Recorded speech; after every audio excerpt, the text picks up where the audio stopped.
Good morning. Good morning. Those of you in the land of, well, whatever land you're in. I happen to be here, in the land of limbo. Purgatory, they call it. Last I remember. Just floating around in a boat. I was kind of doing my thing. Waves smashing against my little boat here. It's like, God damn it. I'm not going to make it. Not going to make it. Washed ashore. Sand in my mouth. There's a hermit crab crawling over my feet. Horseshoe crab. Was trying to sting me with his long tail. And a fiddler crab came along with his big old claw and pinched my nose. Jumped up. Hey! The fuck? What's going on with you, man? Jesus. It's like you're drunk on my beach. You're laying on my wife. Oh. I didn't mean to. I hope she's okay. She's fine. You know, next time, pay attention to where you're going. We don't appreciate you drunken sons of bitches just flouting about the sands. I mean, God damn it, guys. Don't you understand? There's like us here, too. You're throwing beer cans, your little beer can holding things, without cutting them first. Or how about this? You're going to waste the time to cut them so they don't, like, end up in the water choking us. How about you just throw them in the fucking trash? You know, you're going to cut them and then throw them on the ground? That's stupid. Just all that time. You've got a point, Fiddler Crab. You've got a point. I'm sorry.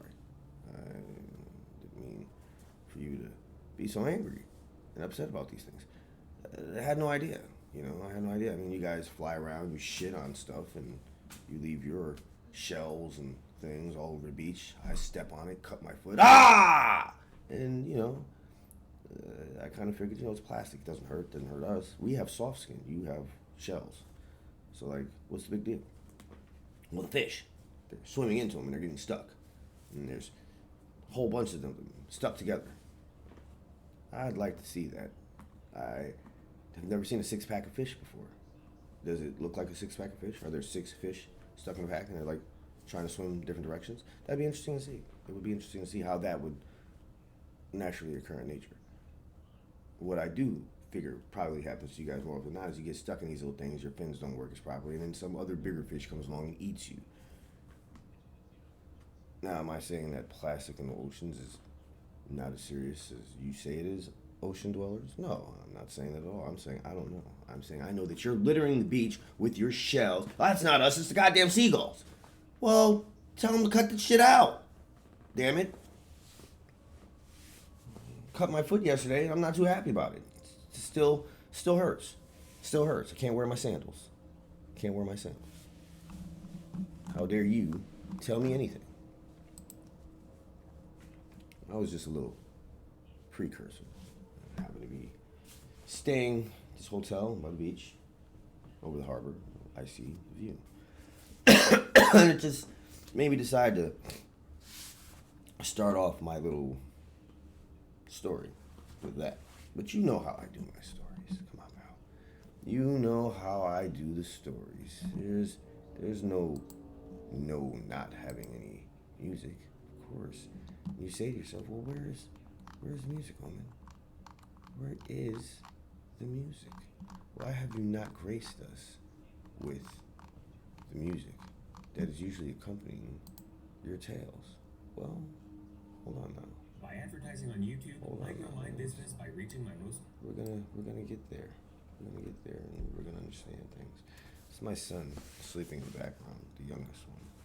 He's knocked the fuck out. He'll probably be up in about, I'd say, a half an hour. Now, let's get down to brass tacks. Let's get down to the story at hand. The story. You say to yourself, what is he going to talk about today? It's been such a long time since he's pre-recorded a story. He's usually doing them live. Well, I treat these stupid things as if it's alive, even though you're not there, in front of my face. It doesn't matter. I can still do it the way it needs to be done. Let me ask you a question. It's a simple one. Have you ever thought about what happens in the middle of the night when you're sleeping? Probably not, because you're sleeping. Why would you wonder what happens in the middle of the night? Well, let me tell you something. Your hair. You know how they always tell you there's stuff living in your hair? Well, one day, I found out that this is true. It's not what you think. Haircuts are devastating. Oh, especially when you have them off schedule. Fuck their whole lives up. You're saying to yourself, fuck whose life up? Whose life are we hitherto fucking up with cutting our hair? You are destroying the metropolises of the hair people. That's right. There's hair people living in your hair. They're just like us, just small. They've made a network of homes, businesses, nations in your head. Microscopic they are, tiny, little creatures. The more your hair grows, the larger the populations. And no, they're not like fleas and ticks and fucking head lice and shit. Those, man, they hate that. That's like a fucking Godzilla. Ah, help us! Except times like however many of those things you have in your hair. Now, no, they don't live in other hair, just head hair. So we're not going to go to underarm hair or fucking any other hair, ass hair or pubic hair. No, it's head hair. That's it. Now, for some of them, life is terrible. It's terrible. Especially the ones who are forced to live under wigs. God. Daylight for short periods of time. Then covered in this hot, smelly wig. Just stuffed in it. Suffocating. Dying. Whole nations upon the head. Dead. I remember one day I wanted to visit my head, but obviously I can't go to my own head if I shrink myself down, so, I had to go to somebody else's head. But I did. I wanted to learn firsthand the life that they led. It fucking intrigued me. It intrigued me. So, I invented a device. I'm always inventing things. I climbed into it, sort of like that thing that Stewie has, except it shrunk me. And I think Stewie has it. It's like a shrinking machine that anybody fucking invents. It's not like Stewie and them were the first ones to fucking invent it. Fucking, they've been talking about shrinking shit since they were able to not shrink things.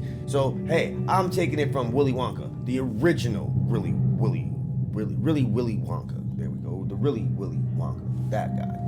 Shrunk myself down. It's microscopic, like I told you.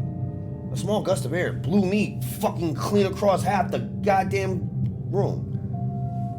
Being tiny, it seemed like I was flying forever. Ah! Now, being that small, you don't have any weight, so you don't die when you hit the ground. It was scary, I thought, like, oh my God, I'm gonna die when I hit the ground. It's like, just hit the ground. Let's go.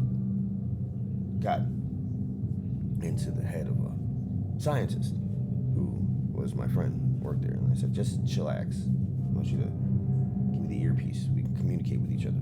I may need resources. You may have to shrink things. These tiny people here may not like me.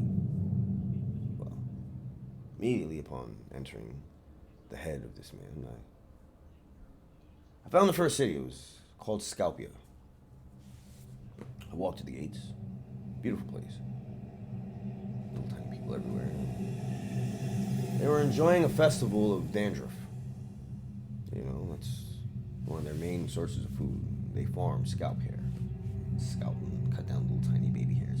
It's very hair and scalp related foods and things. I'm not going to get into the technicalities and shit of it, okay? Just imagine that everything that you eat and do is grown off of the scalp of a head. I mean, come on, people.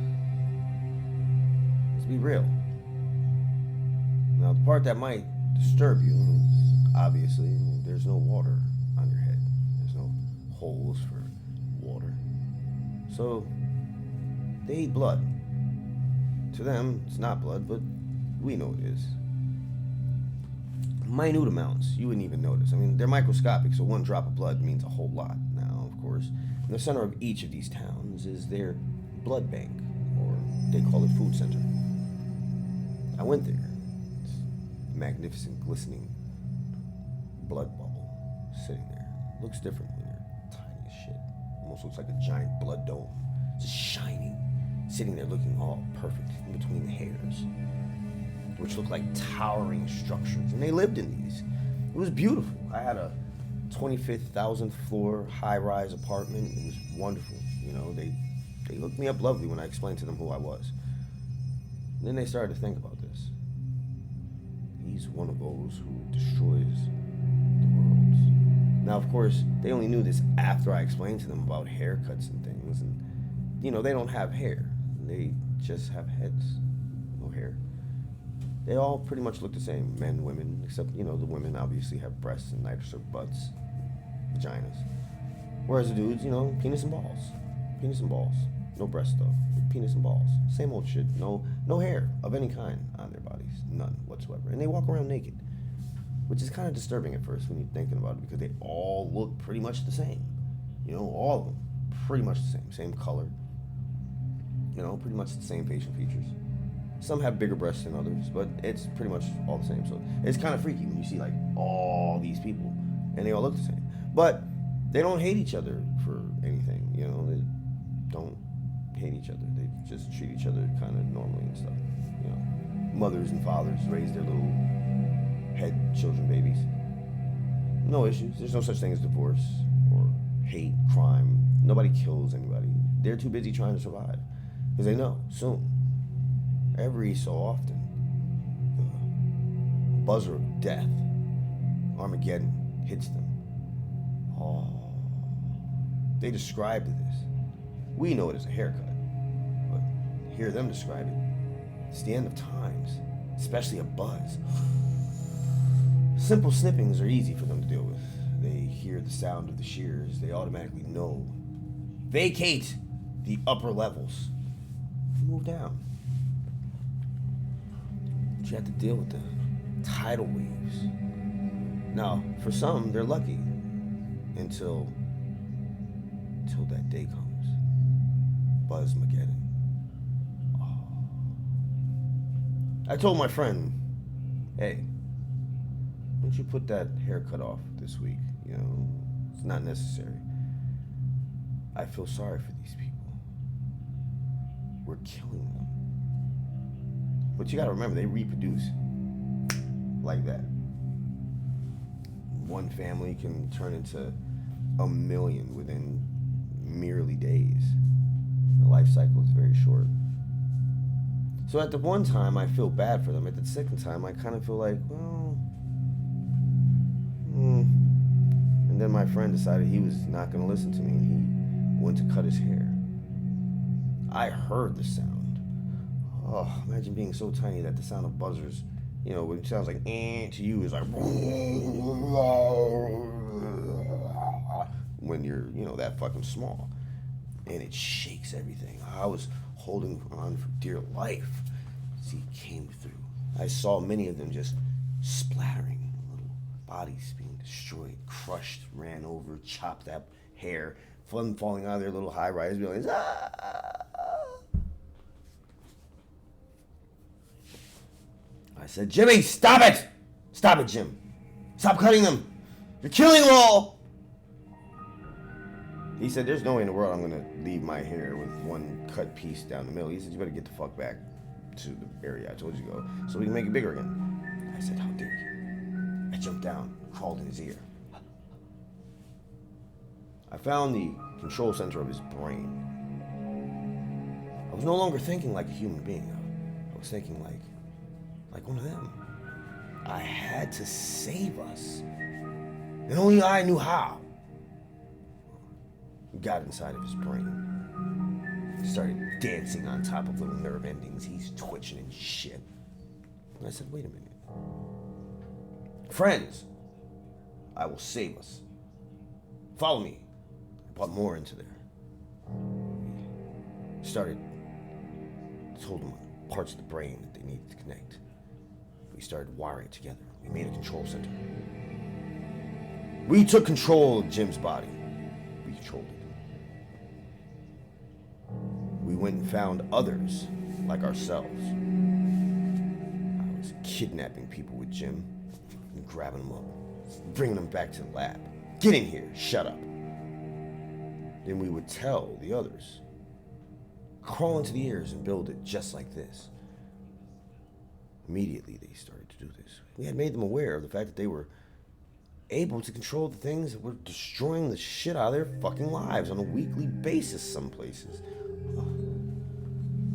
Immediately, we stopped. It's a mandate, no hair cutting. We figured if we could get the president and make this a law, we'd have beards and hair growing everywhere. Women wouldn't be allowed to cut their hair. Even if they grew facial hair, they'd have to grow it. Too bad. We didn't think about the beauty of things. We thought about the necessity to survive. We needed hair. The more hair, the more of us. The more of us, well, the more we could control the human beings. Yeah, that's right. I flipped sides. God damn it. I was tired of being human. I was tired of it. Humans with their pain and their suffering imposed upon themselves by themselves. Never seen a race of people so fucking stupid in my life. But here, we worked together. There was no hate. They didn't even hate me, and I was brown. And they're all, kind of like dandruff colored. Like a white flaky look. Pasty. Even on black hair. And black people, they were that same color. They didn't care about black or white. They knew that I was their savior. I had given them the ability to live and not kill the humans. And I asked them, I said, don't you want revenge? They said, hey, calm down, Tom. You've shown us a way to save ourselves. Why must we destroy the humans? We can live in peace and harmony. I said, yes, you're right. Now things started to get bad for those humans whose hair was growing and growing and growing and growing and growing and growing. Pretty soon they were just big hairballs. We had to find a balance. Some of those whose hair had grown so much, they couldn't go anywhere. Tangled themselves up in things. Some of these humans would literally just die in huge clumps of hair, which somehow kept them preserved. It was weird. But the populations that lived on the dead, preserved humans, well, the blood that they sipped from poisoned them. They became zombies of a certain type. And when they infected the brains of their humans and controlled them, well, let's just say that they wanted to destroy life as we had come to know it, which was peaceful. These zombified human hairballs would roll or blow into other areas, and they would infect others. And you ask me, well, what's so bad about it? It doesn't seem like they're doing anything terrible. Well, they are doing things that are terrible. They're reanimating dead bodies, and they're walking around and they're infecting others with the same disease. That's bad. They're dead. That's bad. There's nothing good from dead coming back to life. It's bad. Now, as the poison took its course, we noticed that these populations were starting to grow ever so slightly. They were no longer microscopic. They were starting to get maybe to about that big, which is inchscopic. And I noticed at this time that, oh, they woke up my child. He was zombified, looking around. What is he gonna do? He fell back to sleep. Thank God. Thank God. I didn't want to have to infect his brain with little tiny things. Take him over. But back to what I was saying about the herbals, death, coming back to life and stuff. It's bad. Why is it bad, you say? Why? Why would it be bad? Well, why else would it not be bad? You're dead. When you're dead, you're dead. You should be dead and stay dead. Don't come back to life, just be dead. The body can do its natural process, rot, boom. But they didn't want that. They wanted to be able to live off of this putrid black blood. So they created more of it. It became a war. Something that they were not used to. They made no weapons of any kind. Forks and spoons were unnecessary. You use their hands. They suck the blood, remember? Just from scalps. They controlled their human hosts to try to move away from these zombie hairballs. It was unfortunate. The colony that I had started were the originators. We said to everyone, listen, follow us.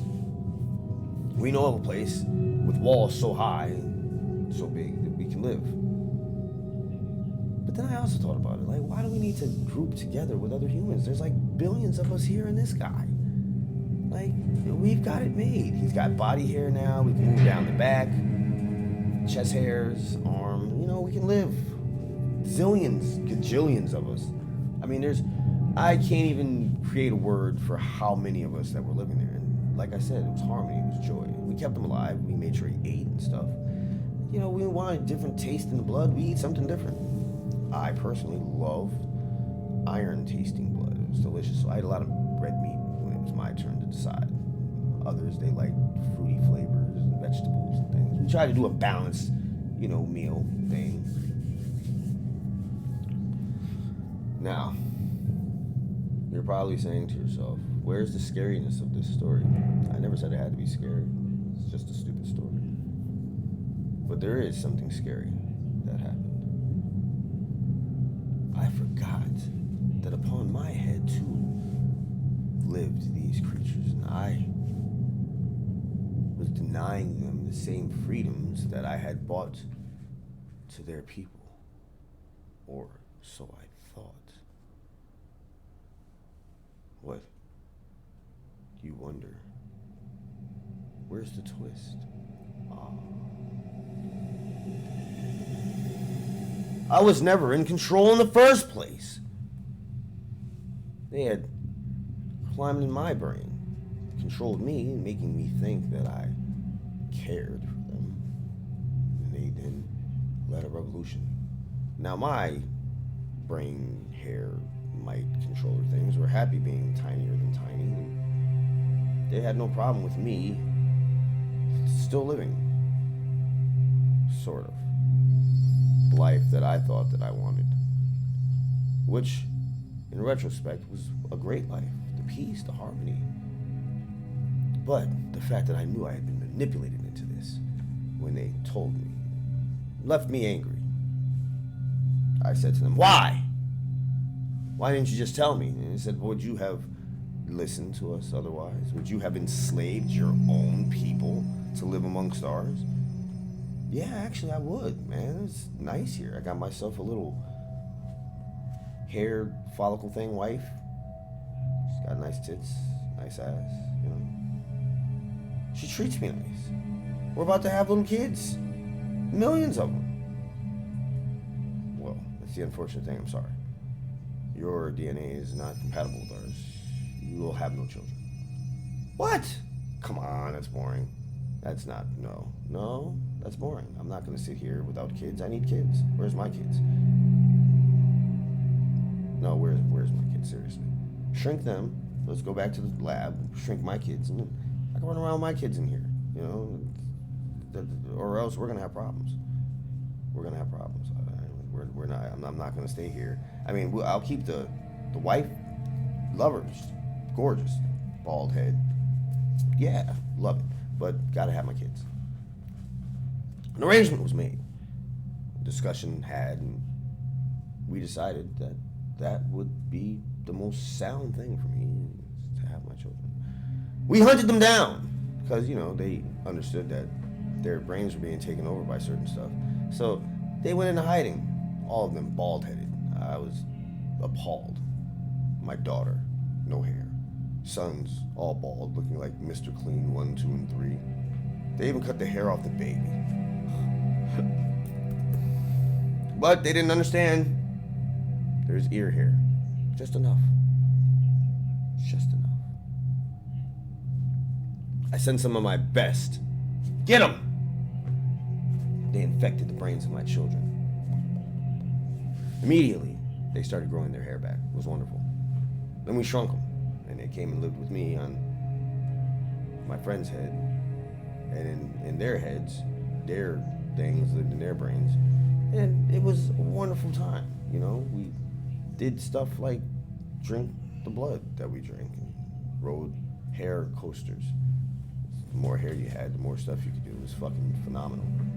Civilization was wonderful. There was no fighting. Just hair follicle love, you know. You get bored, you just do what people do when they get bored.